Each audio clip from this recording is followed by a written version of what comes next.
How you doing, everyone? Welcome to the best real estate investing advice ever show. We've got a episode today where we're going to talk about how to underwrite a value add community, and it's going to be a part two of a two-part series. So Theo's got an episode that you can go check out. He'll mention it in a little bit if you missed part one. And if you're listening to this right now, then you are watching us on YouTube or via Facebook Live. So if YouTube, then feel free to comment below and we'll get to that comment as soon as we can. And if it's a question, we'll address it on a future episode, most likely. If we don't answer it in the comments below. And if it's Facebook Live, how you doing? Good to see you. And enjoy the conversation and please participate. Best ever listeners, how you doing? Welcome to the best real estate investing advice ever show. I'm Joe Fairless. This is the world's longest running daily real estate investing podcast. We only talk about the best advice ever. We don't get into any of that fluffy stuff. And today we're doing Follow Along Friday.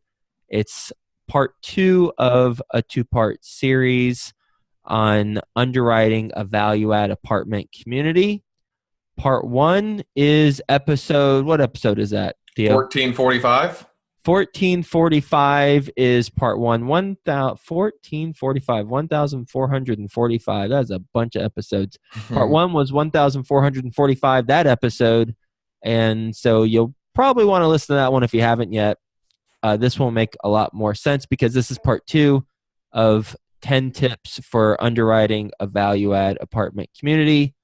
Normally we interview guests on this show, but Follow Along Friday, we break from that pattern and we talk about what we got going on and or talk about some specific lessons that we think will be helpful for you in your real estate endeavors. So where do we want to pick up, my friend? So I just want to quickly, we mentioned the podcast, the podcast episode, 1445. I want to quickly just mention what the first 5 tips were. And then if you want to know the answer to these questions, basically, go and listen to that episode 1445. So the 5 tips that we went over was how to calculate an offer price. We talked about why you shouldn't trust a broker's offering memorandum. We talked about how to calculate the rental premiums for after you take over the property. We talked about what to watch out for when you're performing a rental comp analysis. And we also talked about why it's important to confirm your underwriting assumptions with your property management company. So most of it had to do with how to calculate the rents after you take over the property, as well as your stabilized expense assumptions and why you must confirm those with your property management company. So those are the first 5. These next 5 will also help you with your underwriting.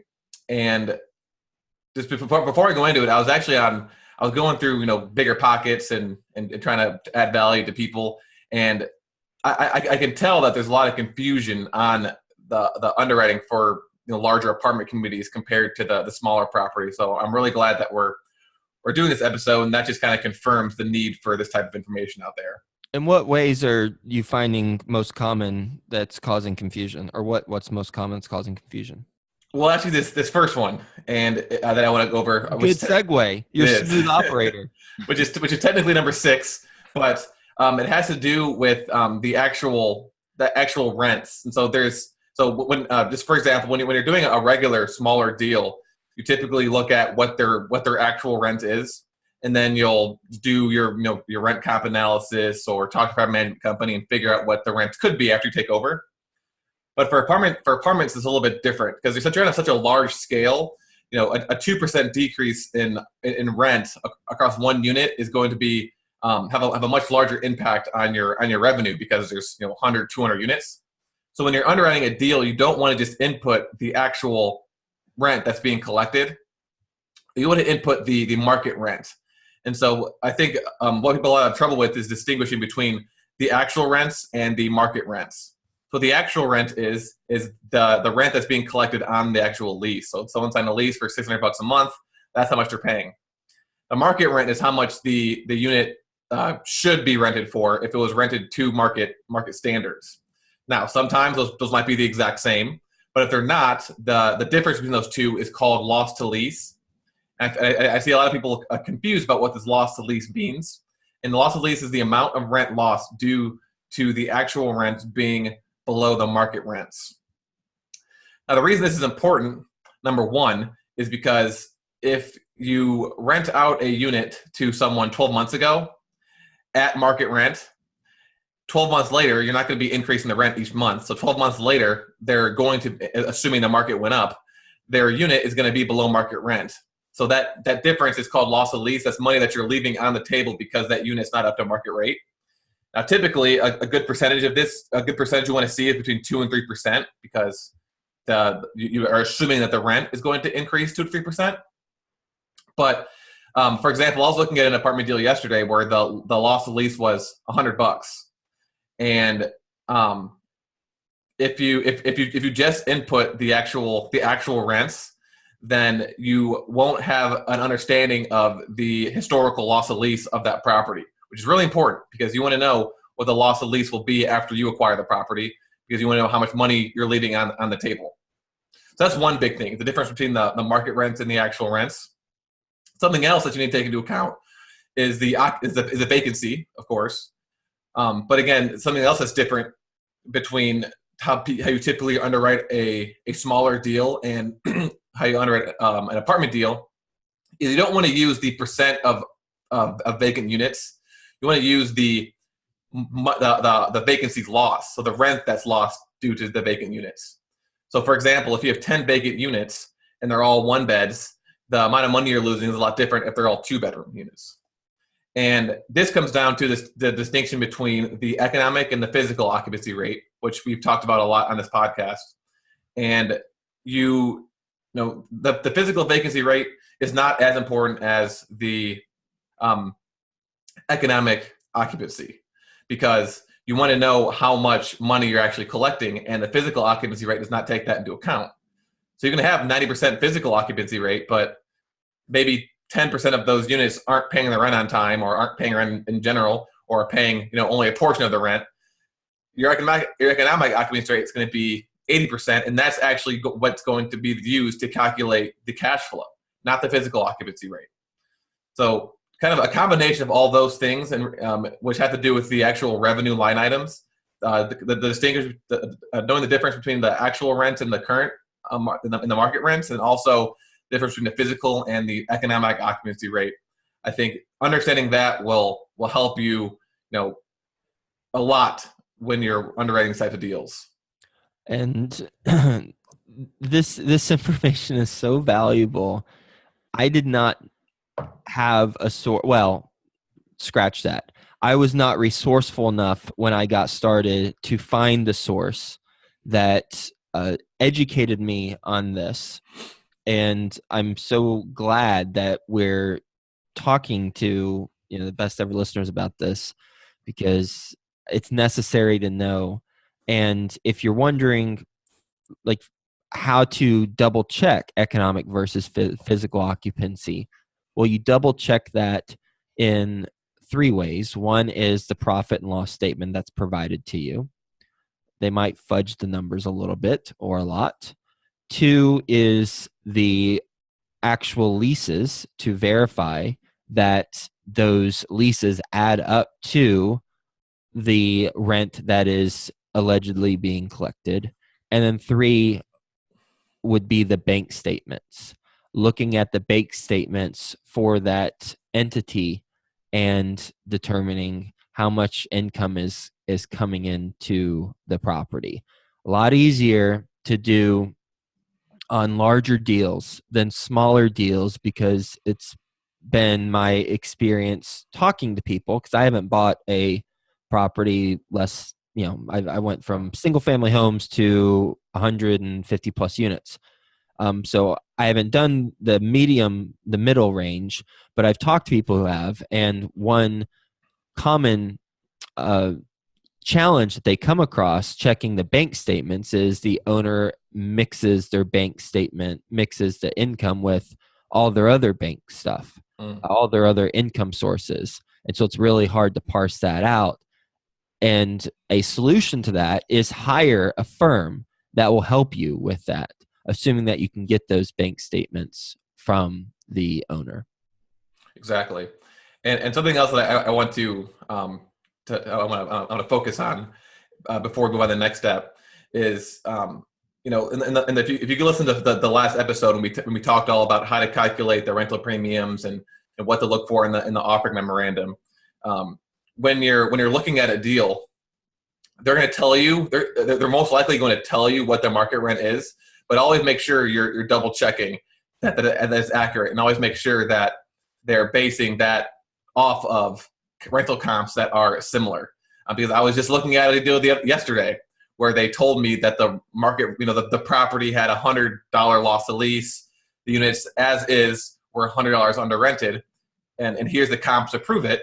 And then I looked up all the comps, and they had but what they had that the property didn't have were pools, fitness centers, clubhouses, ponds with fountains, much nicer interiors, and that's not a rental comp. Those aren't the same property. So how am I supposed to? No. How am I supposed to determine the market rent of my unit if I'm looking at properties that are not even close to the same as mine? So kind of always keep that in mind and make sure that you're not just taking their market rent at face value. Make sure you do some investigation on your end first. Okay, so as I said, that's the big one that I've seen. These other ones are also very important. Number one is taxes. So when you are underwriting an apartment deal, it was likely purchased by someone a couple of years ago at a purchase price that's much lower than what you're going to buy it at, and the taxes on their profit and loss statement are going to be based off of their essentially how much money they paid for the property. So once you buy the property from them at the new purchase price, the taxes are not going to be the exact same. So you can't assume that you're going to pay the exact amount of taxes as they are. So this is something else that you might find in an offering memorandum, is that their pro forma will have the exact same taxes that the current owners have, but they mentioned how they've done all these improvements to the property, and you look it up on the auditor site and discover that they're selling it for $2 million more than what they bought it for. What you need to do is you need to base your stabilized tax assumption on the actual purchase price. So exactly what you do is you'll want to go to the local auditor or appraisal site and find out what their tax rate is. So it's going to be some percentage, 2.35% or whatever. So you're going to go on that site and find the exact one for the city or the county that property is located in, and then you're going to take that, multiply it by multiply it by 80% of the purchase price, which is what you usually do. In California, I know it's 100% of the purchase price, but wherever you find this tax rate, it should show you exactly how they calculate the tax rate. It's going to be 80% or 100% of the purchase price times the tax rate. And that's going to be the tax rate that you use. Now, the reason it's important is because you're going to look at deals sometimes where the taxes, which is one of the largest expenses, is going to double. And that's going to have a huge impact on the amount of returns you can make at a specific purchase price. So make sure that you're using the correct tax number when you're calculating your purchase price. And it's common practice to protest the taxes and negotiate with the county. And I highly recommend that you have someone on your team to do that for your asset. One way you could attempt to not have taxes increase is by purchasing the entity instead of the property. Mm-hmm. That way it doesn't show a sale on record, but it's not bulletproof. The mortgage that you're getting is going to be recorded, and there's, for Cincinnati in particular, they have lawyers on staff full time. Mm-hmm. The Cincinnati public schools have lawyers on staff full time who are just looking for transactions to increase the taxes because school needs their money. So there's no bulletproof way of avoiding the increase in taxes. So I would just anticipate it happening, but there are ways that you can attempt to not have it happen or not have it happen as much. Exactly. So that's number 2 of part 2 is taxes, and making sure that you use the correct tax rate and the correct tax expense for the base of the purchase price. by the way, if you purchase the entity, buyer beware, because you're also purchasing all the issues that they might have incurred Mhm. as a result of their ownership. So, for example, there might be liens on the entity. There might be someone who comes 7 years later, or however long later, and says, "Hey, this bill was due," and you have no clue what they're talking about because it was the previous owner. A good attorney could find out most of that stuff prior to you purchasing the entity, but there's no guarantees that they'll Mhm. find everything. Exactly. Okay, number three. The third tip is going to be about renovations. Now, I know we focused on this in the past, but I'm just going to reiterate it again for the interior renovations. You want to since you're about this is talking about value add community. So you're buying a property that the current owner has already started a value add program and it just hasn't finished it yet, or you're going to do a value add program to 100% of the units. So these are four questions you need to ask in order to ask yourself, the broker, the owner, to help you determine what the interior renovation costs are going to be. Number one, you want to know how many units were actually renovated by the current owner. So if you read through the offering memorandum, or you ask the owner, or you look at the rent roll, you should be able to determine how many units are renovated versus how many aren't. The next question you want to ask is, assuming that they've renovated units, is what were the actual unit upgrades? And once you know those, are you going to be replicating those? Or are you going to be doing more than that or less? Probably won't be doing less, but are you going to be doing the exact same, or are you going to be doing more? The third question you want to ask is, what period of time were those units renovated? Now, if you remember back to two following Fridays ago when we were talking about the underwriting part of the best ever apartment syndication book, we talked about what you need to look for when you're looking at the rental comps on the offer memorandum, and you want to know that if they're being used as a comp, were those units renovated within a timeline that's similar to how quickly you're going to be renovating the units. So same thing here. You want to know how long it took them to renovate those units, because the next question is going to be what premium was achieved, and if they were renovated over a long period of time, then that premium is not going to be as accurate if they were renovated in the last couple of months. So the reason why you want to ask all these questions, you want to know exactly how many units you're going to be renovating, and you want to know to what level you're going to have to renovate those units. So say, for example, the current owners have already renovated 50% of the units to, let's just say basic upgrades. And your goal is to come in and upgrade the remaining 50%. Your goal is going to be to do premium upgrades for all the units. So you're going to go in there and spend a certain amount of money for the original 50% that were already updated, but not as much as you would spend for the ones that had not been renovated at all. Whereas if you didn't ask this question, you would assume that it's going to cost twice as much as it actually would. And then you also need to know how much money you're going to make based off of those upgrades to determine if they make sense from a return standpoint. So those are the four questions you want to ask in regards to specifically the interiors. Next, of course, is the exterior upgrades. And really the only way you can figure this out is you or someone has to visit the property in person. If it is an on-market deal, they're going to have an offering memorandum that tells you that we need to replace the roofs and the parking lot, and that's it. But unless you actually go to the property and look at the roofs, look at the exteriors, look at the landscaping, there's no other way to know exactly what you need to do without, again, seeing it in person, preferably with someone who has construction experience. So if your business partner has construction experience, they should come with you, or a general contractor.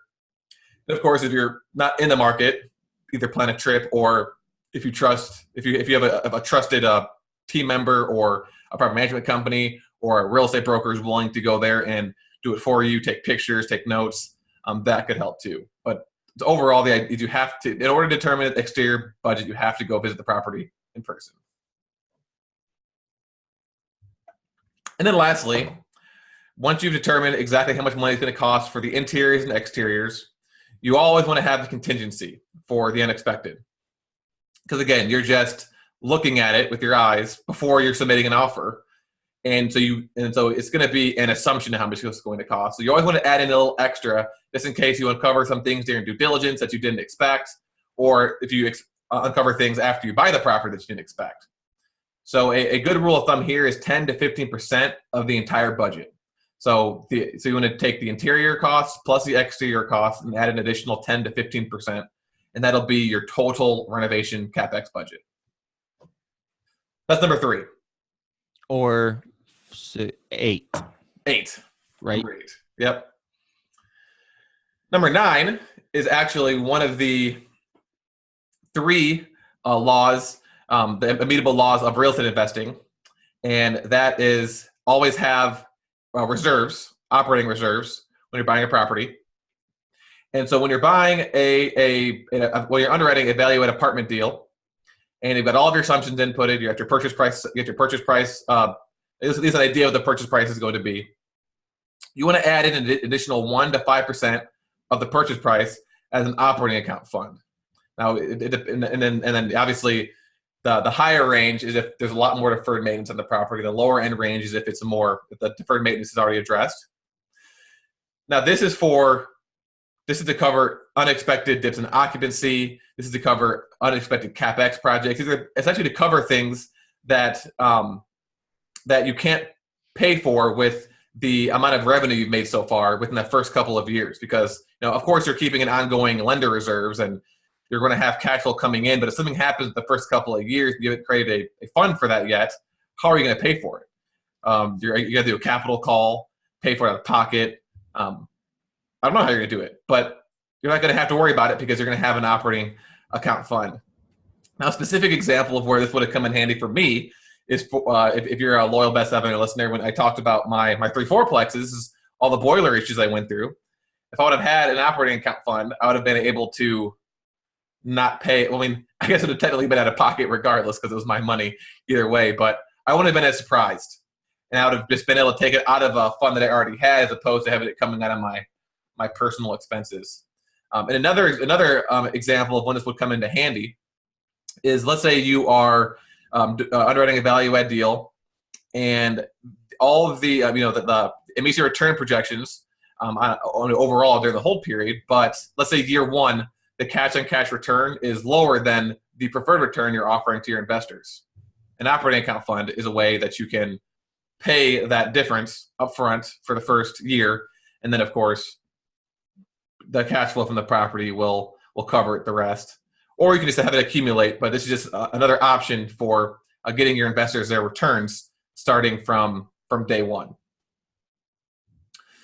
So that's number 9. And then lastly, number 10 has to do with the sales, the disposition or the sales assumptions. So when you're underwriting a value-add apartment deal, let's just take a step back. So something else that I notice is that when your people are underwriting these smaller deals, is that, and I mentioned this in part 1, is that they just have input one set of numbers, and then based off of the return based off of those numbers is kind of how they figure out, okay, it's 15% cash and cash returns, I'll buy it. When of course that's not going to be the case. You want to have a pro forma budget that is going to be a yearly breakdown for every year you plan on holding the property. The last step of that is to actually include the sales. And so you want let's say for example you plan on holding the year for the holding of the property for 5 years. You're gonna have a year 1 through 5 budget, and then the cash flow from that is going to be taken into account for your cash and cash return. At the same time, if you're going to sell the property after 5 years, you have to also include the profits from sale in your returns. Whereas if you plan on holding on the property forever, that's and that's how you're underwriting the deal. You're missing a large, maybe the largest profit that you're going to make. So one thing that I wanted to talk about for disposition is how do you determine the cap rate at sale? So you're gonna know your NOI based off of your budget and your rent increases and the likes. But how do you figure out what the other portion to the other part to the value is the cap rate? So what we do, and this is to be very conservative, is we actually assume the market is going to be worse at sale than it was at purchase. And how you do this is you set a cap rate that is 20 to 50 basis points, which is 0.2 to 0.5% higher than the in-place cap rate. So you buy the property at your purchase price, and based off of the in-place NOI, you get a cap rate, let's say 6%. And if we're going to sell the property 5 years later, we're going to assume an exit cap rate of something between 6.2 and 6.5%. And that's what will be used to calculate the exit, the sales price. So we'll take the exit NOI, this new cap rate, to figure out what the sales price is. We'll subtract out closing costs, broker's fees, things like that, as well as the remaining debt that you owe on the loan, to calculate how much money you're going to actually make at sale. And that's really important, because if you're making multiples of millions of dollars at sale and you're not taking that into account into your returns, you're leaving a lot of money on the table, and you're leaving a lot of, return percentages off the table that your investors aren't going to see when they are initially looking at the deal. So always make sure you're including these sales profits in your return projections. What we actually do is we have two separate returns. We've got the cash-on-cash return from just the cash flow from the property, and then we have a cash-on-cash return that includes the proceeds from sale. And these 10 tips, Theo went over 5 in a previous episode. That was episode 1445. Did I remember that right? Yep. 1445. And then 6 through 10. These are the tips for underwriting a value-add community. And, the important thing to think about after you've applied these tips is that you're likely going to have a management partner.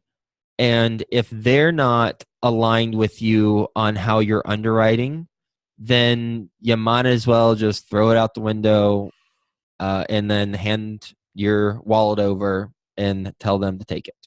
Because if the executors are not aligned with what you're projecting in your spreadsheet, then you're going to fail. Or there's a higher likelihood, at minimum, there's a higher likelihood of failure on the project. And I'm defining failure as not meeting whatever you have in your projections. And this is a common mistake. So please don't do this. And the common mistake is doing the underwriting, closing on the deal, handing the budget over to the property management company and saying, let's go team. Instead, you should be aligned with your property management company. So what I mean specifically is give them your budget prior to you getting awarded the deal and solidifying the terms with the seller. Make sure that your property management company has signed off on it. Because so many times I talk to investors and they say they did not share the budget with the property management company, the team that's actually executing on the deal, and things went haywire right out of the gate. Or you shared it with them and the management company comes back afterwards with a revised budget and nothing gets solidified, and the investor thinks, we'll make it work. It's possible you can make it work, maybe with another management company, depending on whatever variables they're changing. But that's something that we've got to always keep in mind, because the main way we can lose money on deals is lack of execution. If you're buying a large apartment community, 150 plus units, or even 50 plus units, think about it, 50 units, you're dealing with 50 families and dealing with 50 individualized dwellings. They're connected, but they're individualized, and there's a lot that can go wrong on the execution. So make sure that you talk to your management company and they sign off on the budget. And even better, you see a template of what the budget reporting will be from them prior to closing. Because there have been times where I've talked to investors and say, Joe, I sent it to them. They said, yes, that's good. But then 2 months into it, I finally get the finances back from the management company, and they've got this wacky budget. I don't know where that came from. They said we're on track with the budget, but it's not the budget I had. And so a way to decrease the chances of that happening is by receiving a report, the template, with your numbers plugged in that just shows this is the budget we're going to be going off of. Those are all great points. And just one thing to add to that: make sure that when you're interviewing property management companies, taking it even further back, you ask them, "Will you review my pro forma? Will you review my budget before we put a deal under contract?" And the answer you want to hear is yes, that they will review it. And of course, in combination with them having experience doing this, experience repositioning properties, so that you can trust that they actually know what they're talking about. Those two things combined when you're interviewing property management companies are key, because when the time comes, if you never ask them and you say, "Hey, can you review this?" and they say no, what are you going to do? You're going to start your search for a new property management company all over again. Yep. Very true. All right, great. So those are the top 10 tips for underwriting. And again, there's a lot of differences between value add, apartment community underwriting, and the smaller deals. So I think all of these tips are going to push you in the correct direction when you're starting to look at these larger types of deals. Well, just to clarify, when you say there's a lot of difference between value add apartment communities and the smaller deals, will you define those? So I would define that as 4 units or less, when you're underwriting 4 units or less, because they're underwritten as, most people will underwrite 4 units or less as if it's a single family house, and they'll just kind of use they'll use the percentages for expenses and. But for a 10 unit value add, this applies. Yes, this applies. Got it. Or 5 unit value add, this applies. Exactly. Cool. And heck, you can even apply this stuff to these smaller deals too, to have more accurate underwriting. I guess what I was saying is that there's a lot of differences between what I see people actually do and what I used to do compared to what's the correct way to have the best assumptions possible and account for as many things as possible. Cool. Makes sense. All right, so let's move on to updates and observations. Joe, do you want to give us an update on that property you were looking at in Cincinnati? Oh, yeah, the 6 unit, flood zone, flood insurance too high, not buying it. So there's that. No diversification for me in smaller stuff, which is fine. And again, for anyone who didn't hear the episode where we talked about it, I was not going to be active on that. I was going to be the money man, and we were going to do 50% ownership on the deal. My friend / real estate investor locally was going to do the management, and then it was even about $30,000. So the first $30,000 out of the entity that owns the property would go to me, because that'd be repayment. And then everything after that would be split 50-50. But nonetheless, didn't work out. Flood insurance too high in the flood zone. Some things are too good to be true. It was killing that 2% rule too. I mean, I was seeing $100 bills in my dreams. And the other thing other update I have is I went to Colleen and my wife and I went to a Jordan Peterson conference or seminar, I guess it's more accurate, seminar 2 nights ago in Cincinnati. He's doing a tour, and it's something I recommend.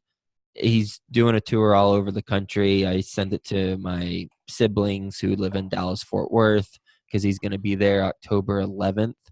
And one takeaway, if you're not familiar with Jordan Peterson, just search him on YouTube and he's a psychologist, Harvard professor, or he used to be a Harvard professor, just talks about different philosophies and how to live life.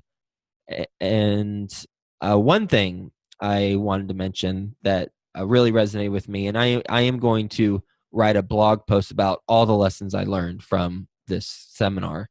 And I've already written down my notes in a Word document, so I've got the outline. I just need to bring it to life. But one of them I wanted to mention now, it's something that really stuck with me. And he said, compare yourself to who you were yesterday, not to what someone else is today. Compare yourself to who you were yesterday, not to what someone else is today. And it's really powerful for me, at least, because what that makes me focus on is incremental improvement on a daily basis, and that's what he talks about. Am I better today than I was yesterday? Or better yet, how can I be improved today so that I'm better off today than I was yesterday? I'm a better version of myself today than I was yesterday. And he talks about the Matthew principle, where essentially it states that, you know, with every success that we have, that increases the probability of a future success. And the inverse is true. With every failure that we have, that increases the probability of the next failure taking place.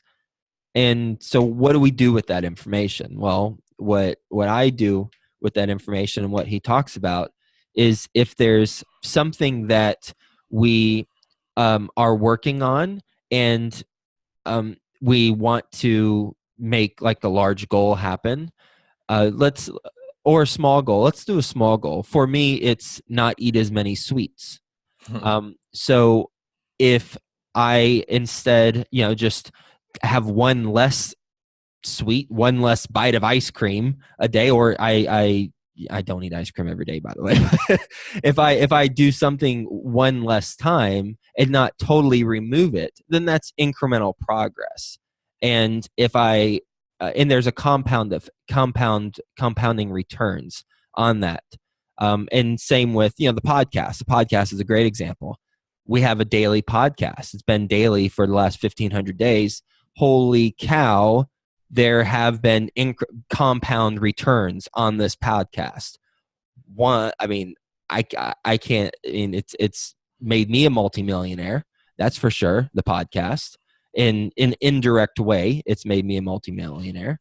So when we do daily things, and another example is bigger pockets. I champion the thought of going on bigger pockets and being incredibly active. But some people I talk to say, oh, I just can't make enough time to do it. Well, then do one post a day. Oh, I can't do that. Okay. Do one post a week. Oh, I don't know about that. Really? Can't do one post a week? Do one post a week. I don't know. Do one post every 2 weeks. Fine. I'll do that. So when you do one post every 2 weeks, you feel some sense of accomplishment. That's pretty weak, by the way, but you feel some sense of accomplishment to do one post every 2 weeks. And then you'll get some momentum. And that increases the probability of you having future success and increasing the amount of posting that you do on bigger pockets, which will have a direct there will be a direct cause and effect for increased activity on bigger pockets. Generates an increase in success in your business. I'm pretty confident about that. So that's one takeaway from the Jordan Peterson seminar. And if check out his tour, if he's coming to your city, it's worth the investment. I don't recommend getting VIP. I did get VIP with Colleen. All it is a picture with him, which, cool. I don't really care about that so much. So I wouldn't recommend the VIP thing, but I recommend going to check out his seminar. That Matthew principle is in the concept of momentum in the positive direction and the negative direction can really apply to everything. I mean, it's just a truism for everything. That's, if you have a goal, it's not going to happen tomorrow. It's baby steps, and then nothing will happen for a long time, and then all of a sudden everything will start happening. Not all at once, but it'll have that compounding effect, and kind of the same thing in the negative direction too. But we'll focus more on the positive direction for this episode. But no, yeah, I didn't realize you were a Jordan Peterson fan. My friend Joey was actually there too. I'm surprised you didn't run into him. Cool. So, well, I hadn't read his book, and one of my good friends who I respect greatly, and who has a brilliant mind, someone I worked with in advertising, he's a strategist, GCP, shout out to you, buddy. He told me about Jordan Peterson, and so when he tells me about someone, I listen, and that's why I went there. Yeah, I'm glad you went and got a lot out of it. I'm looking forward to reading that blog post. All righty, well, just to wrap up. Oh, wait. And we got one more thing, something exciting. Syndication School. Oh, yeah. I should have mentioned this. So Syndication School, my friends, we got that coming up. what is syndication school? It is a um, a series focused on teaching you an aspect of apartment syndication. And Theo is going to lead the charge on that. You are going to learn the how-to of apartment syndication. And it's just going to be on this podcast. So you're not paying for it or anything. We're just giving it to you, and it's going to be valuable. And the reason why we're doing this is because we've gotten so much feedback on the book, the best ever apartment syndication book that we wrote, and the how-to nature of the book. Not just theory-based stuff, but exactly here's how to do things, getting into the details. So starting next month in October, we're going to have a weekly series on apartment syndication. It's going to be a 2-part series. So 2 days out of the week will be Theo doing a lesson on some specific aspect of apartment syndication. So how to find off-market deals. And it's not theory-based. It's actual examples of how to do it, getting into the details. How to get capital on your first apartment syndication, how to get the experience, how to attract the right team members, but again, being very, very specific. So it's going to be a 2-part series. There are going to be some corresponding documents that you'll get on most of the episodes. So we'll give you a link to go get the free documents. All of it's free.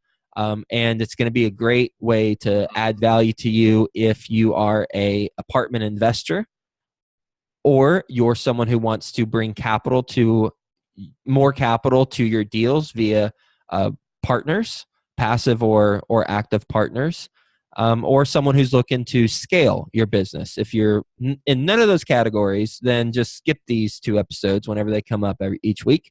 But if you are in either one of those 3 or all or some of those 3 categories, then this is going to be very valuable for you. Yeah, and I would say listen to him anyways. I mean, I'll listen to podcasts with a wholesaler, and he'll say maybe a success habit, or he'll say something that has to do with his business that I'm like, oh, I didn't even think about that. How can I apply that to my business? So even if you're a wholesaler or a fix and flipper, I think listening to listening to the syndication school will still add value to your business, and maybe give you some future ideas of how to, as Joe mentioned, scale your business as well. Yeah, I'm excited for that. Me too. And speaking of the book, make sure you guys pick up a copy on Amazon and leave a review. Guys and girls. Guys and girls. And if you leave a review and take a screenshot and send it to us at info@joefairless.com, we will send you some free goodies, some free apartment syndication content. This week's review is from John. And John said... Who's not my wife. Yeah, to say who's not Colleen. John said, I received the book yesterday and plowed through it during a long flight and airport layover. That's impressive. The book is crammed full of practical advice based on Joe's experience actually building a large portfolio of apartment communities over the past 5 years. Notable aspects of the books are: A, it's highly detailed and contains best practices to achieve success in critical areas like finding deals, underwriting, raising debt, and equity capital. B, a number of options are presented in the book, which leaves readers with choices on how to best apply methods to grow their apartment syndication business. Thank you so much for that comment and taking the time out of your layover to write it, assuming that you wrote it during your layover. That is quite a long layover. I went through the book myself right before we published it, just to do one final pass through. And I read the whole thing, and it took me, approximately 24 hours, but I did sleep in between the two, and I wasn't reading the whole time. So that's very impressive that you read 450 pages during a layover / I'm sorry that you had a layover that long, but nonetheless, thank you, John. And again, if you leave a review on the book and Amazon, and email us a screenshot at info@joefairless.com. We'll get you some good stuff that will help you on your apartment investing journey. So thanks again for hanging out with us. Hope you have a great well, now a best ever day. And I got to stay on theme. And we'll talk to you tomorrow.